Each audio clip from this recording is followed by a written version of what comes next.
नमस्कार दोस्तों। आज मैं आपको एक रोंगटे खड़े कर देने वाली कहानी सुनाने जा रहा हूँ। दुनिया में कुछ चीज़ें ऐसी होती हैं जिनकी अपनी एक आत्मा होती है, एक ऐसा अस्तित्व जो शायद हमें दिखाई ना दे पर महसूस ज़रूर होता है। कभी कभी ये आत्माएं किसी वस्तु में बस जाती हैं और एक नया भयानक जीवन दे देती हैं।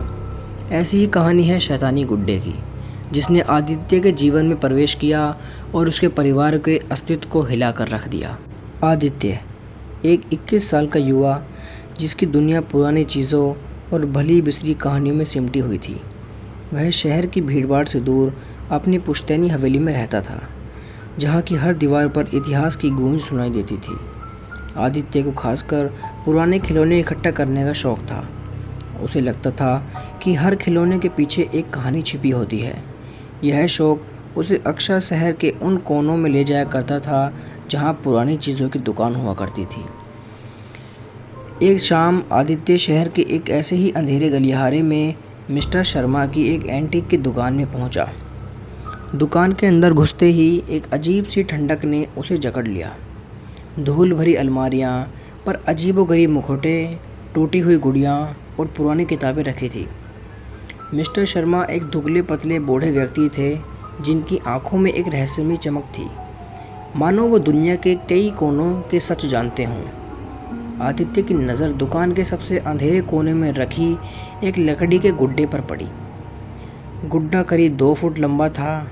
उसने पुराने कपड़े पहने हुए थे जो कि फटे हुए थे, लेकिन उसकी आंखें जो कुछ ज़्यादा ही असली थी। उनमें एक अजीब सी चमक थी जो उसे अपनी ओर खींच रही थी। आदित्य ने पूछा, "ये गुड्डा कितने का है?" मिस्टर शर्मा ने गहरी सांस ली। "बेटा, यह गुड्डा कुछ खास है, इसे मत लो। इसके साथ एक इतिहास जुड़ा हुआ है जो अच्छा नहीं है।" उनकी आवाज़ में चेतावनी थी, लेकिन आदित्य ने इसे एक बूढ़े डीलर की मार्केटिंग का तरीका समझा। उसे लगा कि मिस्टर शर्मा गुड्डे का महत्व बढ़ाना चाहते हैं। "मुझे यह गुड्डा चाहिए," आदित्य ने इच्छा प्रकट की। मिस्टर शर्मा ने एक उदास मुस्कान दी, "जैसी तुम्हारी मर्ज़ी, पर बाद में पछताना मत।" आदित्य ने गुड्डा खरीदा और उसे अपने घर ले आया, इस बात से बेखबर कि वह अपने साथ एक खिलौना नहीं बल्कि एक भयानक श्राप घर ले आया है। उसने गुड्डे का नाम रखा जीवा।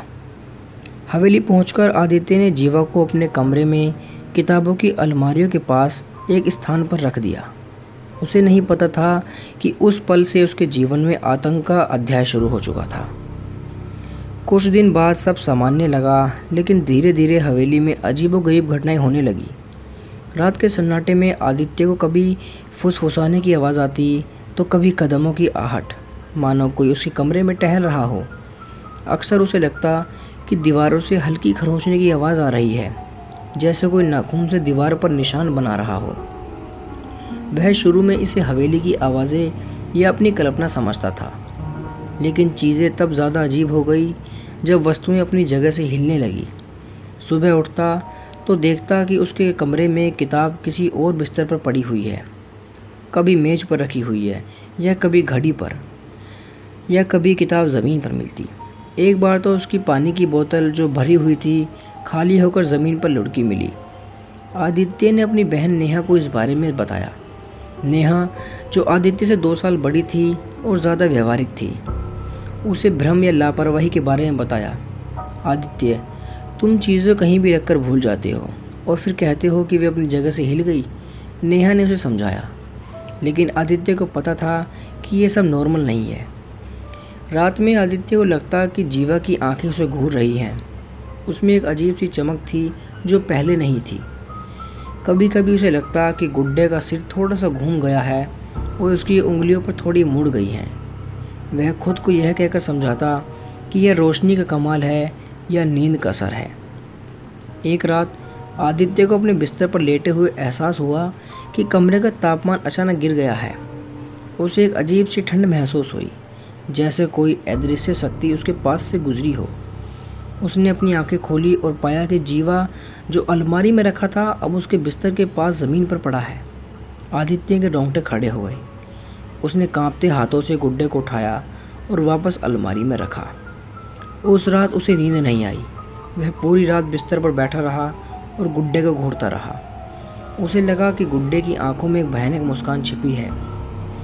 धीरे धीरे आदित्य को डरावने सपने आने लगे। सपने में जीवा उसे सताता, कभी उस पर हंसता, कभी उसे धमकी देता। एक सपने में जीवा ने उसकी गर्दन पकड़ ली और उसे इतनी ज़ोर से दबाया कि आदित्य की सांस घुटने लगी। वह पसीने में भीगा हुआ चीखता हुआ उठा। दिन में भी वह उसे डराने लगा। कभी जीवा की धीमी डरावनी आवाज़ उसे सुनाई देती तो कभी उसे लगता कि गुड्डा उसे देखकर हिल रहा है। आदित्य अब अकेलेपन से डरने लगा था। वह हर समय अशांत रहता, मानो कोई अदृश्य शक्ति उसे लगातार देख रही हो। धीरे धीरे उसका आतंक पूरे घर में फैलने लगा। आदित्य का व्यवहार बदल गया था। वह चिड़चिड़ा हो गया था, उसकी आंखें लाल रहती थी और उसके नीचे गहरे काले घेरे पड़ गए थे। अब वह अपने परिवार से दूर रहने लगा। अकेले बंद कमरे में रहता, लगातार गुड्डे को घूरता रहता, जैसे वह सम्मोहित हो गया हो। उसकी भूख मर गई थी और वह कमज़ोर होता जा रहा था। नेहा ने आदित्य की हालत पर ध्यान दिया। वह जानती थी कि कुछ गड़बड़ है। एक शाम नेहा रसोई में काम कर रही थी जब उसे लगा कि किसी ने उसके बालों को ज़ोर से खींचा। वह चौंक कर पीछे मुड़ी, लेकिन वहाँ कोई नहीं था। कुछ मिनट बाद एक तेज़ आवाज़ हुई और रसोई की छत से एक पुराना भारी झाड़ फूस ज़मीन पर आ गिरा। बाल बाल बची नेहा, लेकिन उसके मन में डर समा गया। उसे लगा कि यह कोई संयोग नहीं था। अगले कुछ दिनों में घर में और भी भयानक घटनाएं हुई। एक रात बिजली अचानक चली गई। नेहा और आदित्य मोमबत्तियों की रोशनी में बैठे थे जब उन्होंने सुना कि ऊपर से माले के कुछ गिरने की आवाज़ आई है। आदित्य के कमरे से अजीबोगरीब आवाज़ें आ रही थी, जैसे कोई चीज़ें पटक रहा हो या किसी पर हमला कर रहा हो। डर के मारे नेहा ने गला सूख गया। जब बिजली वापस आई तो उन्होंने देखा कि आदित्य के कमरे में सारा सामान बिखरा हुआ था और जीवा बिस्तर पर बैठा आदित्य को घूर रहा था। उसकी आंखें अब कहीं पहले से भी ज़्यादा चमकदार हो रही थी। नेहा को अब यकीन हो गया कि उस गुड्डे में कुछ शैतानी शक्ति है।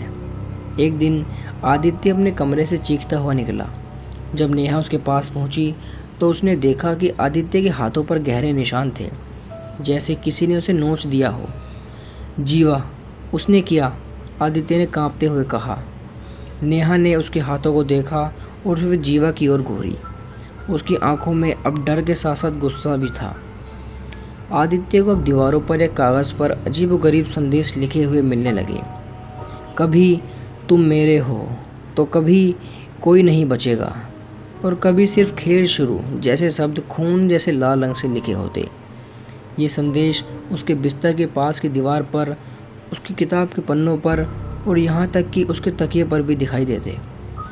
एक बार तो उसने सुना कि जीवा खुद फुसफुसाकर बातें कर रहा था। आदित्य को अजीबोगरीब आदेश दे रहा था, जैसे उसे चोट पहुँचाओ या अकेले रहो। आदित्य की बिगड़ती हालत और घर में हो रही घटनाओं से नेहा पूरी तरह चिंतित हो चुकी थी। उसे पता था कि उसे कुछ करना होगा, लेकिन सबसे पहले जीवा की तस्वीर ली और इंटरनेट पर उसके बारे में खोजबीन शुरू की। घंटों की खोज के बाद उसे एक पुरानी वेबसाइट पर एक लेख मिला, जिसमें श्रापित गुड्डे के बारे में बताया गया था। लेख में एक खास गुड्डे का जिक्र था, जिसकी बनावट जीवा से काफ़ी मिलती जुलती थी। लेख में बताया गया कि यह गुड्डा 18वीं सदी में एक तांत्रिक द्वारा बनाया गया था, जिसे एक दुष्ट आत्मा को कैद करने के लिए बनाया गया था। इस गुड्डे का पहला मालिक एक छोटा बच्चा था, जिसकी रहस्यमय तरीके से मौत हो गई। उसके बाद गुड्डा कई हाथों से गुजरा और हर मालिक के साथ साथ कोई न कोई घटना ज़रूर हुई। किसी की अचानक मौत हो गई तो कोई पागल हो गया और किसी का पूरा परिवार ही ख़त्म हो गया। इस गुड्डे पर एक प्राचीन श्राप था। जो इसे छूने वाले व्यक्ति को सताता था, वो उसे ख़त्म कर देता था। नेहा को ये बात पता चला कि गुड्डा हाल ही में मिस्टर शर्मा की दुकान पर देखा गया था। उसे याद आया कि मिस्टर शर्मा ने आदित्य को गुड्डा ना खरीदने की चेतावनी दी थी। नेहा तुरंत मिस्टर शर्मा की दुकान पर गई। मिस्टर शर्मा उसे देखकर समझ गई कि नेहा किस लिए आई है। उसकी आंखों में उदासी और एक तरह की हार थी। मैं जानता था कि यही होगा, मिस्टर शर्मा ने गहरी सांस लेते हुए कहा। यह गुड्डा एक श्राप है। यह मेरे पास एक ऐसे परिवार से आया था जो पूरी तरह बर्बाद हो चुका था। उन्होंने इसे एक पुराने घर से प्राप्त किया था जहाँ भयानक घटनाएं घटी थी। मैंने इसे अपने पास रखा, ये जानते हुए कि यह कितना ख़तरनाक है। मैं खुद इसकी वजह से कई रातें नहीं सोया। मैं इसे बेचना नहीं चाहता था, लेकिन उस गुड्डे की अपनी एक शक्ति है, वह खुद अपने मालिक को चुनता है। मिस्टर शर्मा ने बताया कि गुड्डे के अंदर एक बच्चे की आत्मा फंसी हुई है, जो बहुत क्रूर और बदला लेने की भावना से भरी है। यह आत्मा खुद को मुक्त करना चाहती है और ऐसा करने के लिए वह किसी भी हद तक जा सकती है। उन्होंने नेहा को बताया कि गुड्डे को नष्ट करने का एक ही तरीका है, एक प्राचीन अनुष्ठान, जिसके लिए कुछ चीज़ों की ज़रूरत होती है और उसे पूरी सही ढंग से करने के बाद ही इससे आत्मा से तुम्हें मुक्ति मिलेगी। और अगर इसमें ज़रा सी चूक हुई तो आत्मा और भी शक्तिशाली हो जाएगी। मिस्टर शर्मा की मदद से नेहा ने अनुष्ठान की तैयारी शुरू की। उन्हें कुछ दुर्लभ जड़ी बूटियाँ, एक प्राचीन पाठ और एक पवित्र यंत्र की ज़रूरत थी। उन्होंने अनुष्ठान के लिए आधी रात का समय चुना, जब माना जाता है कि अलौकिक शक्तियाँ अपनी चरम पर होती हैं। आदित्य की हालत बाद से बदतर हो चुकी थी। जीवा का उस पर पूरी तरह नियंत्रण हो चुका था। वह सिर्फ गुड्डे के आदेशों का पालन कर रहा था। उसकी आंखें बिल्कुल बेजान थीं। आधी रात हुई, हवेली में पूरी तरह अंधेरा छा गया। सिर्फ मोमबत्ती की मंदी रोशनी जल रही थी। हवा में एक अजीब सी गंध फैल गई, जैसे सड़ी हुई मांस और पुरानी धूल का मिश्रण। नेहा और मिस्टर शर्मा ने मिलकर अनुष्ठान शुरू किया। उन्होंने पवित्र यंत्र को ज़मीन पर रखा और जड़ी बूटियों को जलाया, जिससे एक कड़वा धुआं पूरे कमरे में फैल गया। मिस्टर शर्मा ने प्राचीन मंत्र का जाप शुरू किया और आवाज़ पूरे कमरे में गूंज रही थी। जैसे ही मंत्र का जाप शुरू हुआ, जीवा में हरकत होने लगी। गुड्डा अलमारी से अपने आप नीचे गिरा और ज़मीन पर रेंगने लगा, जैसे कोई जीवित प्राणी हो। उसकी आंखें अब लाल हो चुकी थी। उसमें एक भयानक रोशनी निकल रही थी। गुड्डे के मुंह से कर्क बच्चे जैसी आवाज़ निकली, जो हंसी और चीख का मिश्रण थी। यह आवाज़ इतनी भयानक थी कि नेहा की रीढ़ की हड्डी कँपा गई। गुड्डे की शक्ति इतनी बढ़ गई कि घर में चीज़ें उड़ने लगी। किताबें अलमारियों से गिरकर ज़मीन पर पटकने लगी। तस्वीरें दीवार से नीचे गिर गई और फर्श पर राहुल पड़ा था। उस गुड्डे ने नेहा को हवा में उठाकर पटक दिया, जिससे नेहा बेहोश हो गई। उस गुड्डे ने मिस्टर शर्मा को रोकने की भी बहुत कोशिश की, लेकिन उन्होंने अपने अनुष्ठान को जारी रखा। उन्होंने मंत्र पढ़ना जारी रखा। गुड्डा बहुत गुस्से में आ गया था। उसने मिस्टर शर्मा को हवा में उठाकर किताबों की अलमारी में दे मारा, लेकिन मिस्टर शर्मा ने उसे ख़त्म करने की ठान ली थी। उन्होंने मंत्रों का जाप जारी रखा। धीरे धीरे गुड्डा काला पड़ने लगा और गुड्डे से काला धुआं निकलने लगा और फिर गुड्डा जलने लगा। गुड्डे ने जलते जलते एक बात कही कि मैं वापस आऊँगा, ज़रूर आऊँगा। लेकिन इसके बाद गुड्डा जलकर पूरी तरह राख हो गया। राहुल अब ठीक हो चुका था। नेहा को भी होश आ गया था और मिस्टर शर्मा ने सारी विधि को सही तरीके से किया। मिस्टर शर्मा ने उस गुड्डे की राख को एक तावीज़ में बंद करके समुद्र में फेंक दिया और नेहा को आश्वासन दिया कि अब वह गुड्डा कभी नहीं आएगा।